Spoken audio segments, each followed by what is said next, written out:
The Viennese autumn had arrived with fangs and claws, leaving the palace kitchens as the only truly warm place in the sprawling Habsburg residence.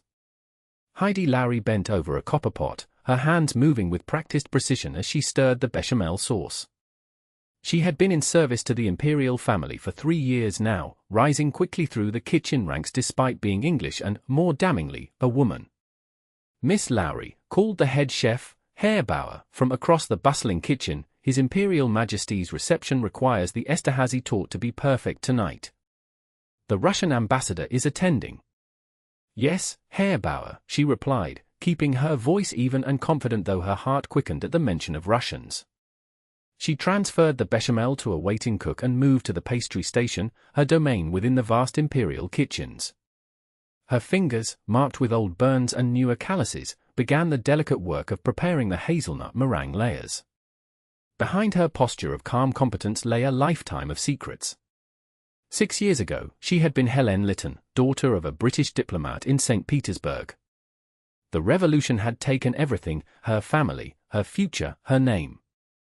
Only her culinary training, begun as a hobby with the family's French cook, had saved her from starvation during her escape west. The Habsburgs had never inquired too deeply into her past. Her British accent and impeccable references from a Parisian restaurant had been enough for them in 1923. The dying empire, struggling to maintain its dignity after the Great War's devastation, needed talented staff more than it needed proper pedigrees. "Someone's coming," hissed a kitchen boy, and the entire staff straightened as the doors swung open. Count Rostislav Mikhailov strode in, his military posture unmistakable despite his civilian attire. The emperor's Russian-born advisor rarely ventured into the kitchens, and never without purpose. "Herr Bauer," the count nodded, his German accented but precise. "I need to discuss the menu for the Festival of the Republic. The emperor wishes to incorporate certain elements to honor our foreign guests." Heidi kept her head down, heart pounding. She had recognized him immediately, though she doubted he would know her. Count Mikhailov had been a frequent guest at her father's diplomatic soirees, a young officer then, before everything changed. She had danced with him once, a waltz at the Winter Palace just months before the revolution erupted. She had been 17, wearing blue silk that matched her eyes. He had complimented her French. Now, she was 23, wearing a cook's white stained with butter and flour, and she spoke German with her British colleagues and French with the pastry specialists. Her Russian remained hidden along with her memories. "We will need someone who understands both Austrian traditions and international tastes," Count Mikhailov continued. "The festival happens only once every 5 years. It must be perfect." Herr Bauer cleared his throat. "Miss Lowry handles our finest pastry work. She has extensive experience with French and British cuisines as well."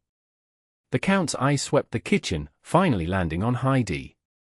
She forced herself to meet his gaze without flinching, to curtsy as a servant would to nobility without revealing the fact that she had once done so as an equal. "Miss Lowry," the count said, studying her with unnerving intensity. "You are not Austrian." "English, Your Excellency," she answered, keeping her voice steady. "Yet you understand our traditions well enough to prepare food for the festival? It is a complex affair with many symbolic dishes." "I have studied extensively, sir. And I learn quickly." Something flickered across his face, curiosity, perhaps.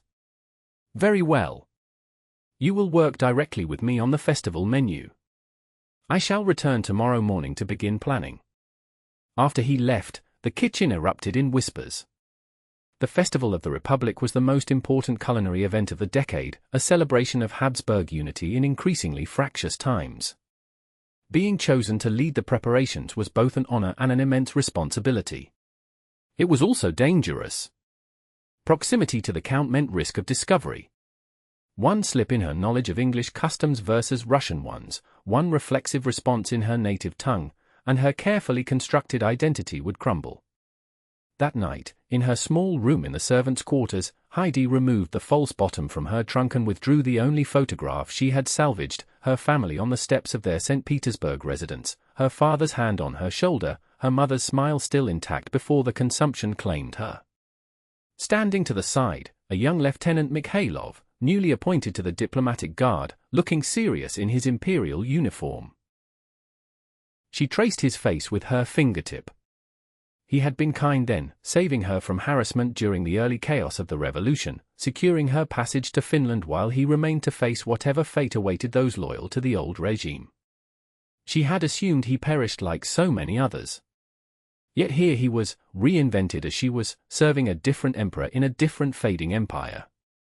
Helene died in Russia, she whispered to herself, repeating the mantra that had kept her safe for years. Heidi must live in Austria. Morning arrived with frost on her window and dread in her stomach. She dressed carefully, making sure every blonde hair was tucked neatly beneath her cook's cap. In the kitchen, she arrived an hour early to prepare. The Count was punctual, appearing exactly at 9 with a leather folio tucked under his arm. He had abandoned his formal attire for a simpler suit, though it was still immaculately tailored. "Miss Lowry," he said, inclining his head. "Shall we begin?" They settled at a small table in the corner of the kitchen, far enough from the ongoing preparations to speak privately. He opened his folio, revealing meticulous notes in several languages. "The festival celebrates the diversity and unity of the empire," he explained. "Each dish must represent different regions while creating a harmonious whole. Rather like the empire itself aspires to be." Heidi nodded, focusing on the papers rather than his face. "Which regions shall we prioritize, Your Excellency?" "Austria, Hungary, and Bohemia, naturally. But also Croatia, Slovenia." He hesitated. "And I believe we should include Russian elements as well. Many refugees from the revolution have found sanctuary here. The Emperor wishes to acknowledge their contributions." Her pen faltered on her notepad. Russian cuisine can be quite heavy for a formal banquet. "True," he conceded. "Perhaps we could incorporate subtler elements. Hints rather than complete dishes." "Caviar is always appropriate," she suggested cautiously. "And perhaps a variation on kulebiaka that would complement the Austrian courses." His eyes sharpened with interest. "You're familiar with Russian cuisine?" She maintained her composure through sheer will. "I've studied broadly. One cannot work in European courts without encountering Russian influences." "Indeed." He studied her for a moment too long before returning to his notes. "The festival falls on the Orthodox Easter this year. The Emperor feels it would be appropriate to include Pascha among the desserts. The traditional Russian Easter dessert was rarely seen outside Russia." "That's an interesting choice. The symbolic pyramid form would certainly make an impression." "You could prepare it?" "I would need to research the proper proportions," she hedged, knowing perfectly well how to make the dish her mother had prepared every Easter of her childhood. Their planning continued through the morning, extending into the afternoon. The Count was knowledgeable about food, more so than most nobility she had encountered. He spoke of regional variations with the familiarity of someone who had traveled extensively and paid attention to local customs. As they worked, she found herself relaxing despite the danger, drawn into genuine culinary discussion. When he suggested a particular Bohemian dumpling that would clash terribly with the proposed sauce, she forgot herself enough to argue. "Forgive me, Your Excellency, but that combination would be disastrous. The delicate flavor would be completely overwhelmed." Instead of taking offense, he smiled, the first real smile she had seen from him. "You're absolutely right, Miss Lowry. I defer to your expertise." The smile transformed his face, erasing years and hardship. For a moment, she saw the young officer who had taught her to play chess during long winter evenings at the embassy, who had called her the little diplomat for her skill at smoothing over conflicts among the embassy children. The moment shattered when Herr Bauer approached, reminding her of her duties for the evening's dinner. "We shall continue tomorrow," the Count said, gathering his papers.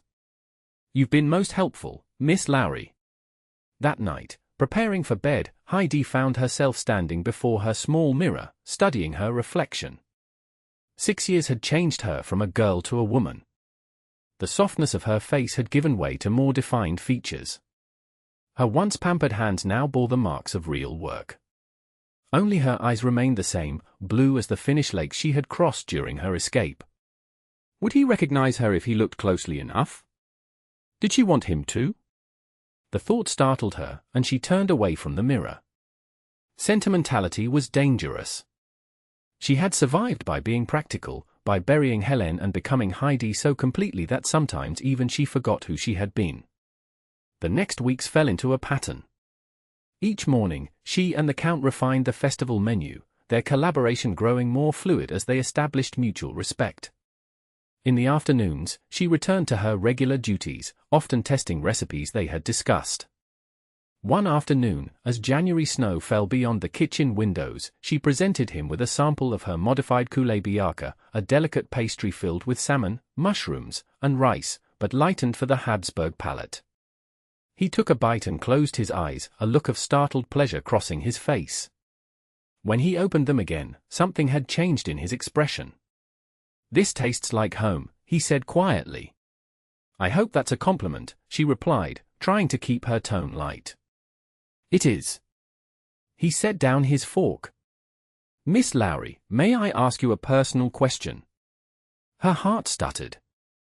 "Of course, Your Excellency. Where did you learn to cook like this? This is not something taught in English kitchens or even French ones." She had prepared for questions like this, had her story ready. "I spent time in several European capitals before coming to Vienna. One picks up techniques. In St. Petersburg, perhaps." The directness of the question took her breath away. She kept her face neutral with effort. "Why would you think that?" "The way you handle certain ingredients. The particular balance of flavors." He paused. "And sometimes, when you are concentrating very intently, you hum a folk song my grandmother used to sing." Her hands trembled slightly, and she clasped them together to hide it. "I'm not sure what you mean, sir." He didn't press further, but she felt his attention sharpen, felt the weight of his scrutiny whenever they were together after that. February brought preparations into higher gear. The festival was only 6 weeks away, and every aspect of the menu needed testing. The emperor himself occasionally appeared for tastings, a frail man whose Habsburg jaw was partially concealed by a well-trimmed beard. He was unfailingly polite to the kitchen staff, a courtesy that had endeared him to them despite the political upheavals that had reduced his empire to a shadow of its former glory. "Miss Lowry's pastries are exceptional," the emperor remarked one afternoon, after sampling her Esterhazy tort. "Rostislav, you were right to involve her in the festival planning." "She has many hidden talents, Your Majesty," the Count replied, with a look that made Heidi's skin prickle with awareness. He knows something, she thought. But how much? March brought longer days and increased tension as the festival approached.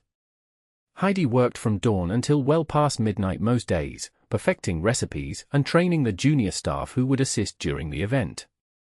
The Count was equally busy with diplomatic preparations, but he still made time for their daily planning sessions. One evening, as they reviewed the final menu, a messenger arrived with an envelope bearing the imperial seal. "Excuse me," the Count said, breaking the seal and scanning the contents. His expression darkened. "It seems we have an unexpected complication. The Soviet ambassador has requested to attend the festival." Heidi's blood ran cold. While she had managed to avoid Russian diplomats during her time at the palace, the new Soviet representatives were particularly vigilant about identifying enemies of the revolution who had escaped justice. The daughter of a British diplomat who had opposed the Bolsheviks would certainly qualify. "Is that unusual?" she asked, striving to keep her voice steady. "Very. They've declined all previous invitations to Habsburg functions." He folded the letter carefully. The emperor cannot refuse without creating a diplomatic incident, especially with tensions rising across Europe. "Will this affect our menu planning?" "No." He seemed distracted, troubled. "But it will require additional security measures." His eyes focused suddenly on her face. "You've gone quite pale, Miss Lowry. Are you unwell?" "Just tired," she lied. "The preparations have been demanding." He studied her with that unsettling intensity she had come to both fear and anticipate. Perhaps you should retire early tonight. Tomorrow will be difficult enough. She nodded gratefully and gathered her notes. As she turned to leave, he spoke again, his voice so low she almost missed it. Helene. She froze, one hand on the door. That's not my name, she said without turning. No? There was a strange note in his voice, not triumph, but something softer, almost sad. My mistake, then. She fled back to her room, heart hammering against her ribs. He knew. Or suspected strongly enough to test her reaction. Either way, her position was compromised. She should pack her few belongings and disappear before morning. Vienna had been good to her, but there were other cities, other kitchens that would value her skills. Yet as she pulled her trunk from beneath her bed, she found herself hesitating. Running had saved her once, but how long could she continue to flee? How many identities could she wear before losing herself completely? And there was the festival, her crowning achievement as a chef. The thought of abandoning it, of letting down the kitchen staff who had come to depend on her leadership, was painful. Most confusing of all was the thought of leaving him. Again. Without explanation. Again. She sat on her bed until dawn broke, trunk half-packed, mind churning with impossible choices. When morning came, she made her decision. She reported to the kitchen as usual, nodding to Herr Bauer and taking her place at the pastry station. If the Count wished to expose her, he would have to do so directly. She would not run. He arrived at their usual meeting time, giving no indication that anything had changed between them. They discussed final adjustments to the menu, reviewed staffing assignments, and coordinated timing with the Imperial Chamberlain's office. Only as he was leaving did he pause, speaking quietly enough that only she could hear. The Imperial Gardens are peaceful at sunset. Sometimes I walk there to clear my thoughts. It was an invitation, not a command. She could ignore it, maintain the boundaries between them, between past and present. Instead, as the April sun began its descent, she removed her cook's cap and apron, loosened her hair from its tight bun, and made her way to the gardens. Spring was just beginning to touch the formal plantings, with early bulbs pushing through the soil and buds forming on the ancient trees. She found him by a fountain that had yet to be activated for the season. He wore no coat despite the evening chill, as if he'd been too preoccupied to notice the temperature. He turned at the sound of her footsteps on the gravel path. You came. You knew I would, she replied. Or you wouldn't have mentioned it. A faint smile touched his lips. I've learned not to predict your actions, Helene Lytton. Hearing her real name spoken aloud after so many years was jarring, like suddenly finding solid ground after falling. When did you recognize me? Not immediately, he admitted. You've changed a great deal from the diplomat's daughter I knew in St. Petersburg. But there were moments, expressions, gestures, that seemed familiar. The Kulebiaka confirmed my suspicions. You made it exactly as your family's cook used to prepare it. She couldn't help smiling at that. Monsieur Beaumont. He taught me everything I know about cooking. He died during the revolution. Many did. His voice was somber. I thought you might have as well, until I began to hear rumors of a British girl who escaped through Finland. You heard about me. The thought that he had tracked her fate was strangely moving. I made inquiries when I could. It wasn't easy. I was under suspicion myself for having served the Tsar, even though I quickly pledged loyalty to the provisional government. He gestured to a stone bench. May we sit? They settled side by side, not touching but close enough that she could feel the warmth of him against the evening chill. How did you come to be here, serving the Habsburg Emperor? She asked. Much like you, I suspect. Through necessity and good fortune. He gazed at the palace, its windows beginning to glow with lamplight as dusk deepened.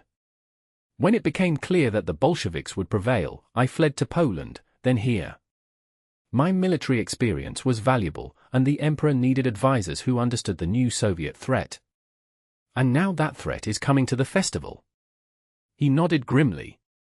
The Soviet ambassador, Comrade Vasilev, is known for his zealotry. he has made a career of identifying and denouncing émigrés. Fear clutched at her chest. He would recognize me. Unlikely. You were a child when he knew your father, and you've changed significantly. But we cannot take chances. He turned to face her directly. You should not attend the festival. That's impossible. As head pastry chef, I must oversee the dessert courses. Delegate to your assistants. Claim illness. She shook her head. This is my work, Rostislav. I won't abandon it because of fear. The use of his given name seemed to startle him. His expression softened, and he reached out slowly, as if afraid she might bolt, to touch her cheek. Still stubborn. Some things never change. The warmth of his fingers against her skin sent a tremor through her. What would you do if our positions were reversed? The same, I imagine. He withdrew his hand reluctantly. Then we must prepare. If you insist on being present, we need to ensure you're protected. How? Keep to the kitchens as much as possible. Wear your hair up, your cap low. Speak only English or German. And stay close to me when you must enter the ballroom. The implications of his offer weren't lost on her. You would risk your position to protect me. I failed to protect you once before, he said quietly. I won't make that mistake again. The raw honesty in his voice touched something deep within her, something she had walled off along with her past. You didn't fail me. You helped me escape when no one else would.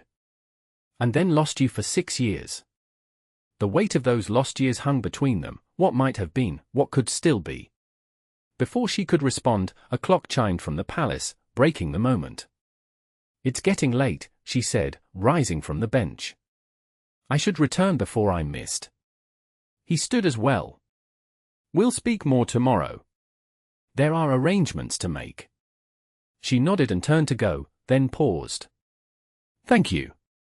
For keeping my secret. It was never mine to share, he replied simply. The days before the festival passed in a blur of final preparations. Heidi worked relentlessly, perfecting every detail of the elaborate desserts while managing the growing anxiety of being discovered.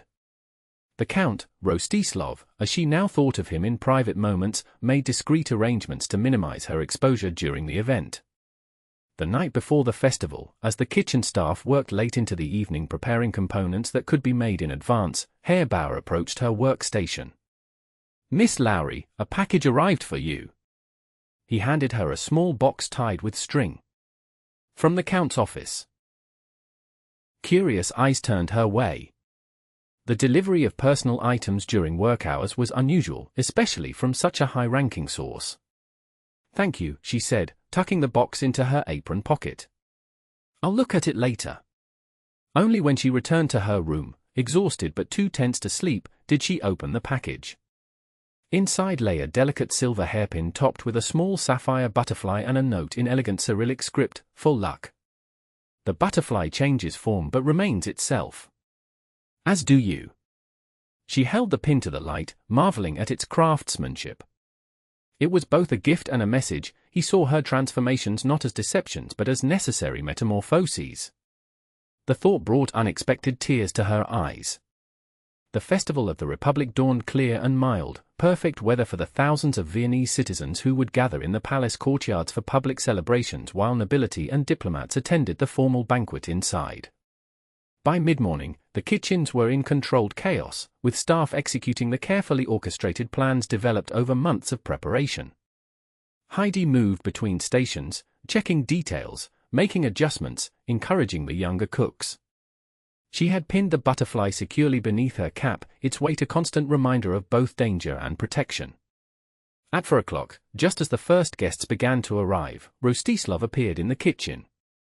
He wore his full ceremonial uniform, medals gleaming on his chest, but his expression was grave as he beckoned her to a quiet corner. Vasilev has arrived with his entourage, he said without preamble. He's already asking questions about the staff, particularly those with international backgrounds. Be vigilant. I'll stay in the kitchens, she promised. That may not be enough. The Emperor has specifically requested that you present the pasky yourself, as a gesture to our Russian guests. He saw her expression and added quickly, I tried to dissuade him, but he was insistent. He believes it will demonstrate Habsburg hospitality. Cold dread settled in her stomach. When? After the 10th bell, during the final dessert course. He hesitated, then reached into his pocket. Take this. If there's trouble, show it to any guard. He pressed a small object into her palm, an imperial seal, the kind carried only by those in the emperor's innermost circle. Rostislav, I can't accept, please. His fingers closed around hers. For my peace of mind, if nothing else. The warmth of his hand around hers steadied her. She nodded and tucked the seal into her bodice, safely hidden. Be careful, he said softly, then straightened and was once again the formal count, nodding to Herr Bauer as he departed. The banquet proceeded according to plan. Heidi coordinated the dessert preparations while monitoring the progress of earlier courses through kitchen runners. The pascha stood ready, a perfect pyramid of sweetened cheese decorated with candied fruits and the traditional XB Cyrillic letters signifying Christ is risen, traditional for the Orthodox Easter that coincided with the festival. At 9:30, she began final preparations, changing from her flour-dusted work clothes to the formal presentation uniform reserved for staff who would enter the banquet hall. She wore her blonde hair tightly bound beneath her cap, the butterfly pin concealed but present. As the 10th bell approached, Herr Bauer inspected both her and the dessert with critical eyes. Excellent work, Miss Lowry, he said, making a minute adjustment to the arrangement on the silver tray. You've done the imperial kitchens proud. Thank you, sir. She managed a smile despite her pounding heart. 2 footmen arrived to escort her to the banquet hall.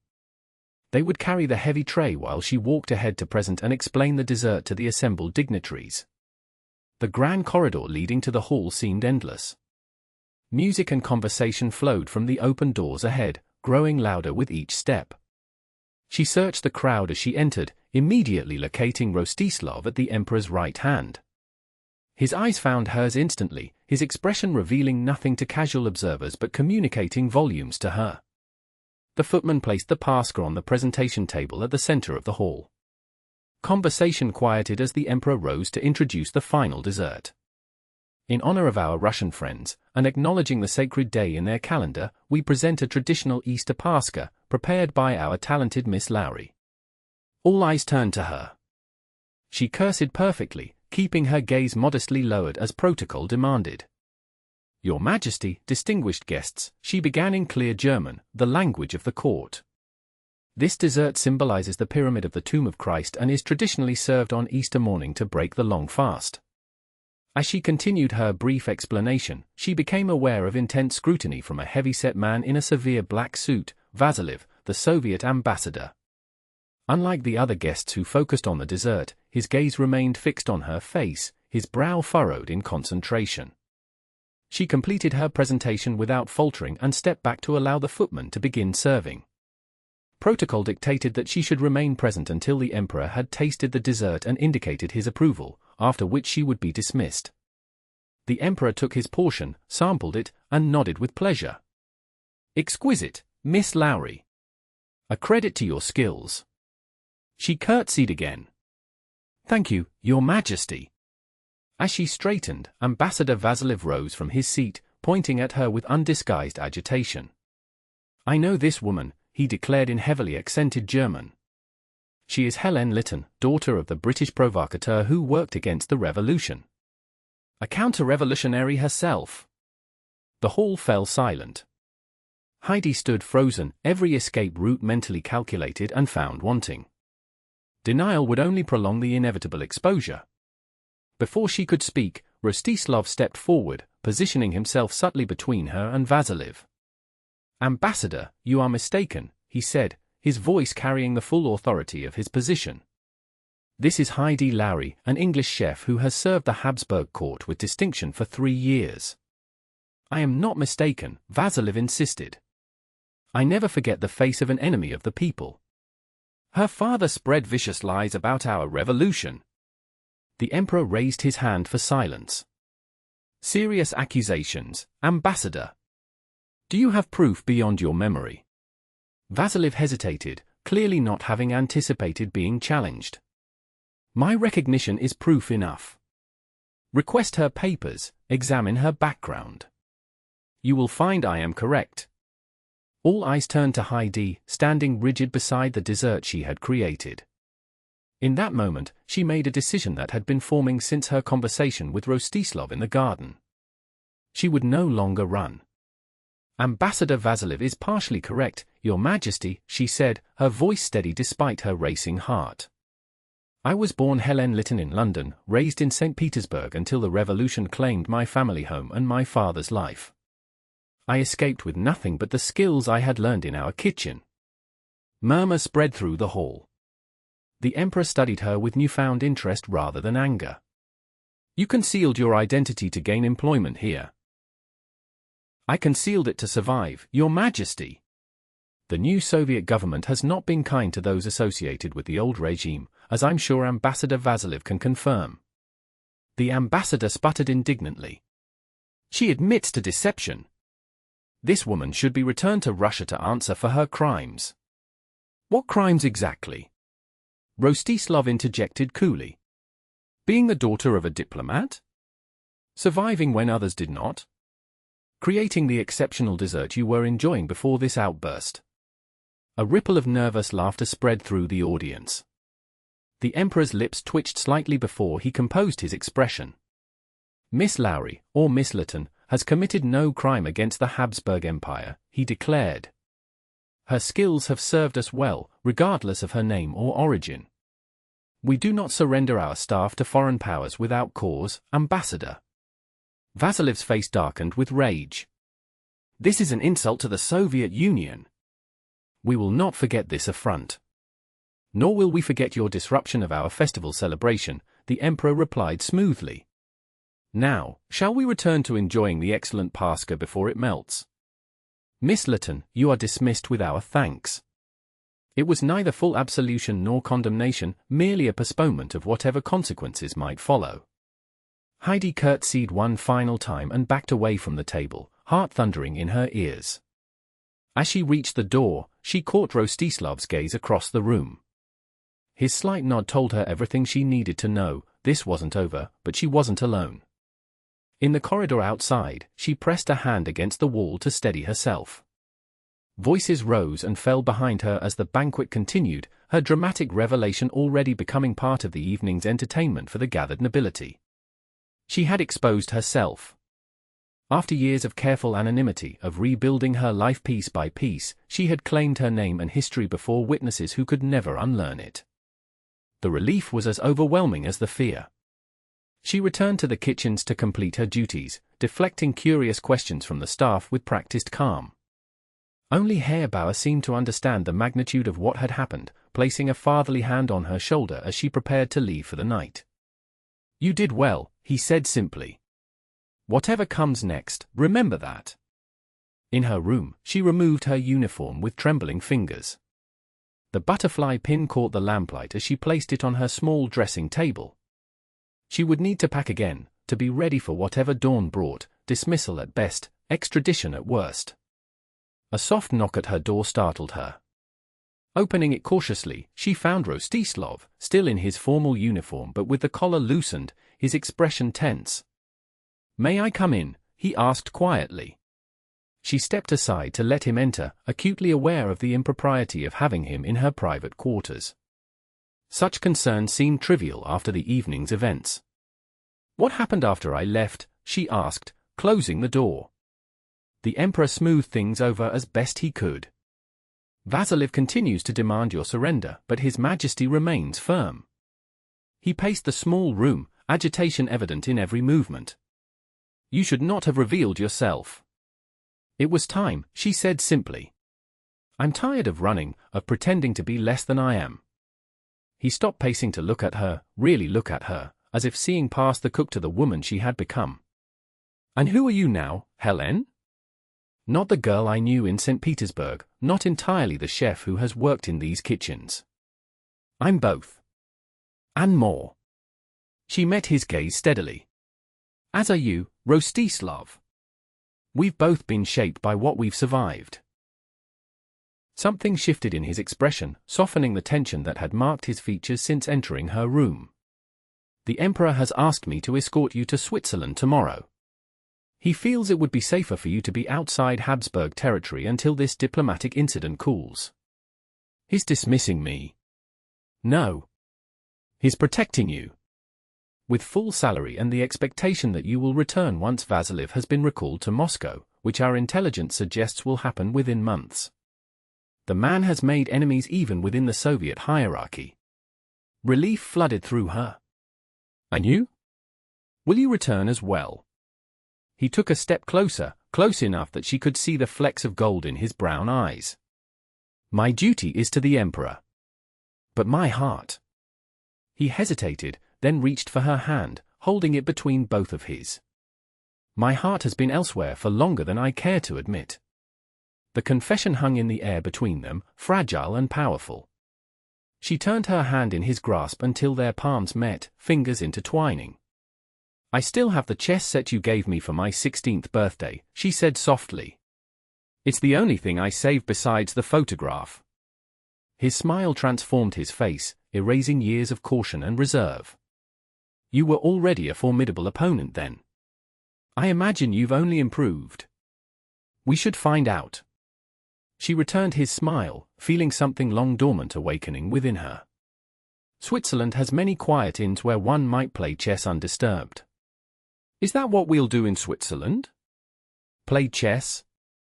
The warmth in his voice made her bold. Among other things. We have 6 years to account for, after all. He raised her hand to his lips, pressing a kiss against her knuckles. Then we should begin immediately. The imperial train leaves at dawn. As the festival celebrations continued beyond her window, music and laughter drifting up from the courtyards below, Heidi Lowry, Helene Lytton, began to pack her belongings once more. This time, however, she was not fleeing alone into an uncertain future, but moving forward with the promise of companionship. The butterfly pin caught the lamplight as she tucked it carefully into her traveling case. Transformation, she was learning, didn't always mean loss. Sometimes, it meant becoming more fully yourself, with someone who sees both who you were and who you are becoming. Tomorrow would bring Switzerland, and beyond that, who could say? But tonight, for the first time in years, she allowed herself to plan for more than mere survival. The royal cook who had hidden her heart for so long had finally found the courage to reveal it, along with her true name, on a festival night that would be remembered in Habsburg history for reasons the court chroniclers would never fully understand.